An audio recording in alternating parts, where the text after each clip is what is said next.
کیوں؟ اصل میں جو دوسرے صحابی تھے جنہوں نے ان کو خواب میں دیکھا تھا، انہوں نے یہ سوال کیا تھا کہ تم جنت میں چلے گئے، وجہ کیا تھی، بات کیا تھی؟ خودکشی کی تم نے، اتنا بڑا گناہ کیا، اس کے باوجود بھی اللہ تعالیٰ نے تمہیں جنت میں ڈال دیا، وجہ کیا ہے؟ تو انہوں نے کہا ہجرت کی وجہ سے، کیونکہ میں نے ہجرت کی تھی، اس کی وجہ سے اللہ تعالیٰ نے میرا یہ گناہ بخش دیا۔ تو دیکھیں آپ ہجرت کے کتنے بڑے فوائد ہیں۔ آج اس ہجرت کا موقع تو نہیں ہے، لیکن آدمی کم سے کم اتنا تو کر سکتا ہے کہ کسی ایسی جگہ ہے جہاں عبادت کرنے کے لیے، نماز پڑھنے کے لیے مسجد موجود نہیں ہے، اور وہاں سے نکل کے کہیں اور چلا جائے۔ تو روزی روٹی کے لیے پوری دنیا ہے، اللہ تعالیٰ کی یہ زمین بہت وسیع ہے، اور اللہ کے نبی صلی اللہ علیہ وسلم اور صحابہ کرام جنہوں نے مکہ چھوڑ کے مدینہ ہجرت کی تھی، کس لیے ہجرت کی بتائیے؟ کیا مکہ میں وہ روزگار نہیں کر سکتے تھے، کاروبار نہیں کر سکتے تھے؟ مکہ میں جو چاہے کر سکتے تھے، ان کا اپنا وطن تھا۔ اللہ کے نبی صلی اللہ علیہ وسلم مکہ چھوڑتے ہوئے کہہ رہے تھے کہ تو بڑی محبوب جگہ ہے، میں تجھے کبھی نہیں چھوڑتا اگر یہاں کے لوگوں نے نہ نکالا ہوتا۔ تو سوال یہ ہے کہ مکہ کیوں چھوڑے تھے؟ صرف اس لیے کیونکہ وہاں عبادت نہیں کر سکتے تھے، وہاں عبادت کے لیے دشواریاں تھیں، مشکلات تھیں، تو عبادت کی خاطر مکہ چھوڑ کے مدینہ آ گئے۔ اور آج ہم بڑے آسانی سے کہہ دیتے ہیں کہ ہم ایسی جگہ رہ رہے ہیں جہاں پہ کوئی مسجد نہیں ہے، کیا کریں؟ اس لیے پہلی فرصت میں ایسی جگہ چینج کرنی چاہیے۔ ہاں کچھ دن کے لیے آدمی جو ہے کام نکال سکتا ہے، لیکن اسے فوراً پلاننگ کرنا چاہیے کہ جلد سے جلد یہ جگہ چھوڑ کے ایسی جگہ جائے، ایسی جگہ کاروبار کرے، ایسی جگہ جاب کرے، ایسی جگہ نوکری کرے جہاں وہ 5 وقت کی نمازیں پڑھ سکتا ہے۔ تو یہ چند وضاحتیں ہیں آپ کے سوال کے جواب میں، امید ہے کہ باتیں آپ کے لیے واضح ہو گئی ہوں گی۔ آگے بڑھتے ہیں، اگلا سوال دیکھتے ہیں۔ السلام علیکم، میرا نام سویب ہے، میں ویسٹ بنگال سے ہوں۔ میرا سوال ہے کہ ظہر سے پہلے جو 4 رکعت سنت ہے وہ ایک ساتھ پڑھے یا 2 کر کے پڑھے؟ جی جزاک اللہ خیرن۔ یہ بھائی صاحب ان کا پوچھنا ہے کہ ظہر سے پہلے کی جو سنتیں ہیں وہ 2 کر کے پڑھیں یا 4 کر کے پڑھیں، 2 رکعت پڑھ کے سلام پھریں۔ سنت پڑھنے کا سب سے بہترین طریقہ یہی ہے، اس کے تعلق سے پہلے بھی وضاحت سے بتایا جا چکا ہے، آپ ویڈیو سرچ کر کے دیکھ سکتے ہیں۔ خلاصہ یہ کہ 2 رکعت کر کے پڑھنا چاہیے۔ آگے بڑھتے ہیں، اگلا سوال دیکھتے ہیں۔ السلام علیکم ورحمۃ اللہ وبرکاتہ، میرا نام سویب ہے، میں ویسٹ بنگال سے ہوں۔ میرا سوال ہے کہ رکوع کرنے وقت نظر کہاں رکھیں؟ یہ شعیب بھائی ہیں، ان کا سوال یہ ہے کہ رکوع کے وقت نظر کہاں ہونی چاہیے؟ رکوع ہو یا سجدہ ہو یا قیام ہو، نماز کی کوئی بھی حالت ہو، نگاہ سجدہ گاہ پہ ہونی چاہیے۔ صرف تشہد کا معاملہ یہ ہے کہ آدمی تشہد میں بیٹھتا ہے تو اس کی نگاہ شہادت کی انگلی پر ہونی چاہیے، لیکن اس کے علاوہ نماز کے کسی بھی حصے میں اگر وہ ہے تو اس کی نگاہ اس جگہ پہ ہونی چاہیے جہاں پہ سجدہ کرنا ہے۔ اس بات کو بھی تفصیل سے پہلے بتایا جا چکا ہے، آبائی پلس ٹی وی کا جو یوٹیوب چینل ہے اس میں آپ سرچ کر کے دیکھ سکتے ہیں، تفصیل سے اس کا جواب دیا جا چکا ہے۔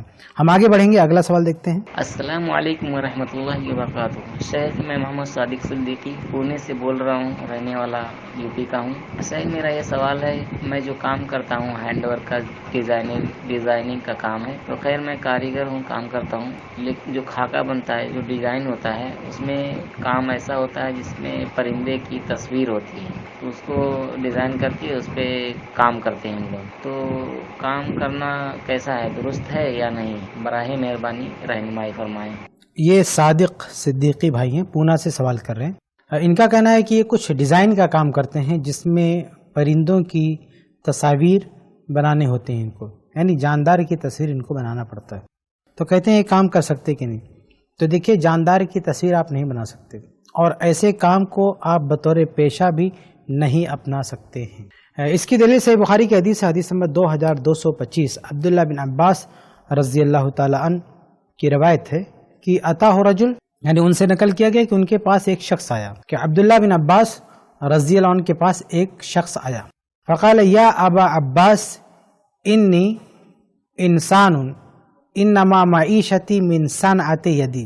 وہ شخص کہتا ہے کہ اے ابو عباس، میں ایک ایسا انسان ہوں کہ میرا جو گزر بسر میرے ہاتھوں کی کاریگری سے چلتا ہے۔ تو کیا کہتا ہے یہ شخص؟ کہتا ہے کہ میرے ہاتھوں میں جو کاریگری ہے اسی سے میں کماتا کھاتا ہوں، میرا گھر چلتا ہے، میرا گزر بسر ہوتا ہے۔ وَإِنِّي أَصْنَعُ هَذِهِ التَّصَاوِيرَ، اور میں اس طرح کی تصویریں بناتا ہوں۔ تو سمجھیے کہ آپ ہی کی طرح ان کا بھی مسئلہ تھا، یعنی یہ صحابی کے پاس اپنا یہی مسئلہ لے کر آئے تھے کہ میں ہاتھوں کی کاریگری والا کام کرتا ہوں اور اسی سے کماتا کھاتا ہوں، لیکن اس کام میں کیا ہوتا ہے، تصویریں بھی بنانا پڑتا ہے، تو میرا کیا حکم ہے، فرمائیے۔ فقال ابن عباس، تو عبداللہ بن عباس رضی اللہ عنہ نے فرمایا، لا احدثك الا ما سمعت رسول اللہ صلی اللہ علیہ وسلم یقول، کہا کہ میں تو تم کو صرف وہی بتاؤں گا جو میں نے اللہ کے نبی صلی اللہ علیہ وسلم کو فرماتے ہوئے سنا ہے. تو کہا سمعتہ یقول، میں نے اللہ کے نبی صلی اللہ علیہ وسلم کو فرماتے ہوئے سنا، من صور صورتا، جس نے کوئی تصویر بنائی، فإن اللہ معذبہ، تو اللہ تعالیٰ اسے عذاب دے گا، حتی ینفخ فیہا الروح، یہاں تک کہ وہ اس میں جان ڈالے. یعنی اللہ تعالیٰ اسے عذاب دے گا کہ تو تصویر بنا رہا ہے، کیا اس میں تو جان ڈال سکتا ہے؟ جان ڈال کے بتا. وَلَيْسَ بِنَافِخٍ فِيهَا أَبَدًا، وہ کبھی اس میں جان نہیں ڈال سکتا ہے. فَرَبَ الرَّجُلُ رَبْوَةً شَدِيدَةً، جب یہ بات عبداللہ بن عباس رضی اللہ تعالی عنہ نے بتائی تو وہ شخص جو ہے کافی پریشان ہو گیا. ظاہر ہے کہ اس کی روزی روٹی اسی سے چل رہی تھی، اور وہ کافی خوف زدہ ہو گیا، پریشان ہو گیا. وَاصْفَرَّ وَجْهُهُ، اس کا چہرہ پیلا پڑ گیا. فَقَالَ وَيْحَكَ إِنْ أَبَيْتَ إِلَّا أَن تَصْنَعَ، تو عبداللہ بن عباس رضی اللہ تعالی عنہ نے کہا کہ ارے میاں، اگر تم کو کچھ کرنا ہی ہے، تصویریں ہی بنانا ہے، تم یہ کام نہیں چھوڑ سکتے، تو ایسا کرو، فَعَلَيْكَ بِهَذَا الشَّجَرِ، تم اس درخت کی تصویر بناؤ. كُلَّ شَيْءٍ لَيْسَ فِيهِ روح، ہر اس چیز کی تصویر بناؤ جس میں جان نہ ہو، یعنی جاندار کی تصویر نہ بناؤ. تو یہ جو سوال آپ نے پوچھا ہے، بالکل اسی طرح کا سوال کسی شخص نے عبداللہ بن عباس رضی اللہ عنہ کے سامنے پیش کیا تھا، اور عبداللہ بن عباس رضی اللہ عنہ نے اس شخص کو جو جواب دیا تھا میں نے آپ کے سامنے رکھ دیا، اور یہی جواب آپ کے لیے بھی ہے کہ آپ کو ایسا کام نہیں کرنا چاہیے جس میں جاندار کی تصویریں بنانی پڑے. اگر آپ کو ڈیزائن کرنی ہے تو دوسری کسی چیز کی تصویر بنائے، درختوں کے بنائے، پتوں کے بنائے، آسمان کے بنائے، زمین کے بنائے، سمندر کے بنائے، لیکن جاندار کی تصویر نہ بنائیں. امید ہے کہ آپ کا جواب مل گیا ہوگا. ناظرین، آگے بڑھنے سے پہلے ایک بار پھر ہم آپ کے سامنے واضح کر دیں کہ اگر آپ بھی اپنے سوالات ہم تک بھیجنا چاہیں تو اسکرین پر جو نمبر شو ہو رہا ہے اس نمبر پر آپ اپنے سوالات بھیج سکتے ہیں. یاد رکھیں، آپ کو اس نمبر پر کال نہیں کرنی ہے، آپ کو کال نہیں کرنی ہے، آپ کو اپنا سوال ریکارڈ کر کے اس نمبر پر جو واٹس ایپ موجود ہے اسی پر بھیجنا ہے. آپ اپنا سوال چاہیں تو ویڈیو میں بھیج سکتے ہیں، اور یہی سب سے بہترین طریقہ ہوگا اپنے سوال کا جواب جلد از جلد پانے کے لیے. بہت سارے بھائی سوال بھیج دیتے ہیں اور پھر وہ بار بار ان کا میسج آتے رہتا ہے، اس کا جواب نہیں آیا، جواب نہیں آیا، جواب نہیں آیا. اگر آپ جلد جواب چاہتے ہیں تو اپنا سوال ویڈیو میں ریکارڈ کریں، بھیجیں، آپ کو جلد از جلد اس کا جواب مل جائے گا. لیکن اگر آپ ویڈیو میں سوال نہیں بھیجیں گے تو آپ کا سوال بہت پیچھے رہے گا اور جواب بھی کافی تاخیر سے آپ کو ملے گا. تو اگر آپ ویڈیو میں نہیں بھیج سکتے ہیں، بہت مشکل ہے، تبھی آپ آڈیو میں بھیجیں. اور اگر آڈیو میں بھی کسی وجہ سے نہیں بھیج سکتے ہیں تو تحریری شکل میں لکھ کر بھیج سکتے ہیں. لیکن یاد رکھیں کہ پہلے انہی سوالات کے جوابات دیے جاتے ہیں جو ویڈیو میں ہوتے ہیں، اس کے بعد وہ سوالات لیے جاتے ہیں جو آڈیو میں ہوتے ہیں، اور اس کے بعد سب سے اخیر میں ان سوالات کو دیکھا جاتا ہے جو تحریری شکل میں ہوتے ہیں. سوال پوچھتے ہوئے دھیان رکھیں کہ آپ کا سوال کم سے کم الفاظ میں ہو، آپ کا سوال واضح ہو، اسی طرح آپ کا سوال بامقصد ہو، اس کے جواب کی واقعتاً کسی کو ضرورت ہو. اسی طرح سوال پوچھتے ہوئے اپنا نام اور پتہ بھی بتانے کی کوشش کریں. ان چیزوں کا خیال کرتے ہوئے اگر آپ کے سوالات ہم تک آئیں گے تو ہماری پوری کوشش ہوگی کہ ان کے جو صحیح جوابات ہو سکتے ہیں وہ آپ تک پہنچائیں. تو ناظرین، آگے بڑھتے ہیں، کچھ اور سوالات ہمارے پاس ہیں، ان کو دیکھتے ہیں اگلا سوال. السلام علیکم ورحمۃ اللہ وبرکاتہ. مول صاحب کیسے ہیں؟ ٹھیک ہیں؟ السلام ورحمۃ اللہ وبرکاتہ. میرا سوال سورہ فاتحہ کے تعلق سے ہے. امام کے ساتھ جب نماز پڑھتے ہیں نا، یعنی کہ قرآن میں بھی وَإِذَا قُرِئَ الْقُرْآنُ فَاسْتَمِعُوا لَهُ وَأَنصِتُوا لَعَلَّكُمْ تُرْحَمُونَ. جب قرآن پڑھا جائے تو توجہ سے سنو اور خاموش رہو تاکہ تم پر رحم کیا جائے.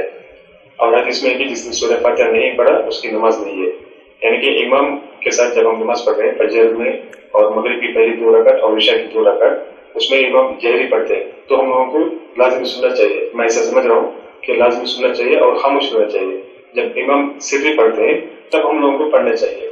اس تعلق سے دیکھیں تو قرآن اور حدیث میں عمل ہو جاتا ہے، کیونکہ اب امام جیسے جہری میں سورہ فاتحہ پڑھے تو ہم لوگ بھی پڑھنا، یعنی کہ قرآن کے حکم سے ہم لوگ تھوڑا اس کو حق رکھیں. یعنی کہ جب قرآن پڑھا جائے تو توجہ سے سنو اور خاموش رہو، یہ قرآن کہہ رہا ہے، یعنی کہ اللہ کہہ رہا ہے قرآن میں، تو ہم لوگوں کو سننا چاہیے اور خاموش رہنا چاہیے.